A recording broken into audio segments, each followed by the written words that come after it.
అందరికీ నమస్కారం. Welcome to our channel అమృతం. ఈరోజు మనం వెరైటీ రెసిపీ అయిన బెండకాయతో పచ్చడిని ఎలా తయారు చేయాలో చూద్దామండి. దీన్నే బెండకాయ బజ్జీ అని కూడా అంటారు. దీన్ని మనం రోటి పచ్చడి స్టైల్లో చేద్దామండి. ముందుగా దీనికోసం ఒక పాన్ తీసుకుని వేడి చేసుకున్నాక 1 కప్పు పచ్చిశనగపప్పు, 1 కప్పు మినపప్పు,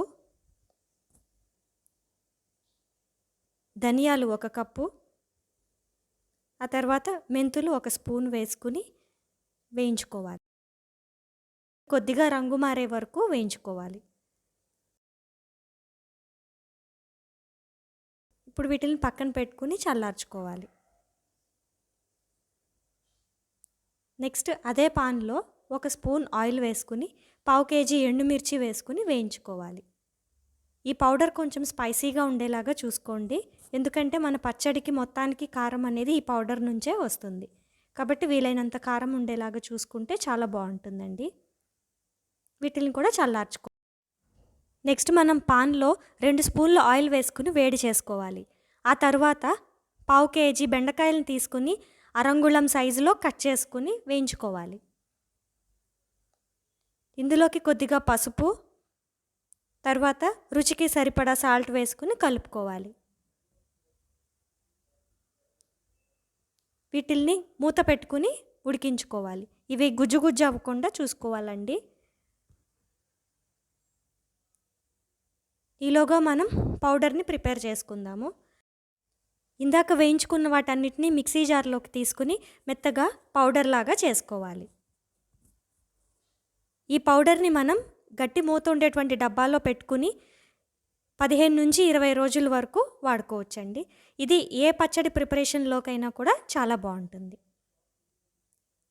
నెక్స్ట్ మన బెండకాయలు ఉడికిపోయాయి కదండి. ఇప్పుడు ఇందులోకి 1/2 కప్పు చింతపండు రసాన్ని వేసుకుందాం. ఈ రసమంతా ముక్కలకి పట్టే వరకు మనం ఉడికించుకోవాలి.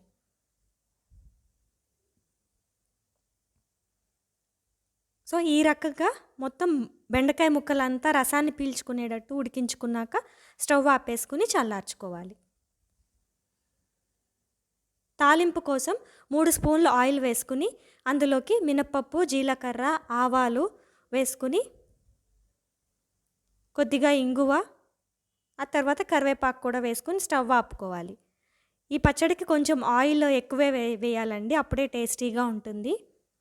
మనం రోటి పచ్చడి స్టైల్లో చేయాలనుకున్నాం కదండి, దానికోసం నేను పీజియన్ వాళ్ళది చాపర్ యూజ్ చేస్తానండి. ఇది చూడ్డానికి ఇలా ఉంటుంది. మనం ఇందులో వెజిటేబుల్స్ని కూడా కట్ చేసుకోవచ్చు. ఆ తర్వాత ఇలా హ్యాండిల్ పట్టుకుని లాగడం వల్ల అది లోపల బ్లేడ్ని కదిలిస్తుందండి. సో చూసారా, ఈ రకంగా మనం లోపల పెట్టినటువంటి ఐటెం అనేది మనకి గ్రేట్ అవుతుంది. మనం ఈ చాపర్ని ఓపెన్ చేసి చూద్దామండి. ఇందులో ఒక బ్లేడ్ ఉంటుంది.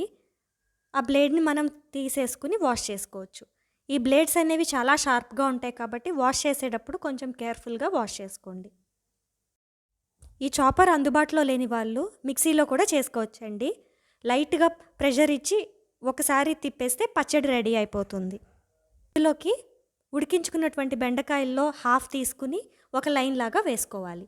వాటిపైన మనం గ్రైండ్ చేసుకున్న పౌడర్ని కూడా వేసుకోవాలి. పై వరుసలో మిగిలిన బెండకాయ ముక్కల్ని కూడా వేసుకుని మనం గ్రైండ్ చేసుకుందాం.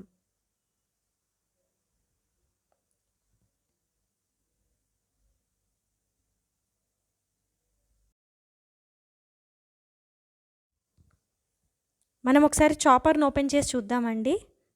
లోపల బాగా మిక్స్ అవుతున్నాయి కదా. సో మనం ఇప్పుడు ఎంతవరకు గ్రేట్ చేసుకోవాలంటే, రోట్లో చేస్తే మనకి పచ్చడి ఏ రకంగా అయితే ఉంటుందో ఆ లెవెల్కి వచ్చే వరకు మనం దీన్ని గ్రేట్ చేసుకోవాలి. ఇట్లానే ఉంటుంది కదండి మనం రోట్లో చేస్తే పచ్చడి. ఇప్పుడు దీన్ని సర్వింగ్ బౌల్లోకి తీసుకుందాం. ఇందాక మనం తాలింపు పెట్టుకున్నాం కదండి, దాన్ని ఇందులో కలుపుకుంటే బెండకాయ బజ్జీ రెడీ అయిపోయిందండి. మరి వేడి వేడి అన్నంతో సర్వ్ చేస్తారా?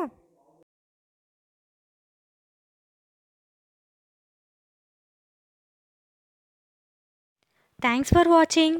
ఇంకా ఎన్నెన్నో వెరైటీస్తో మీ ముందుకు వస్తాం. Please do subscribe our channel Amrutham.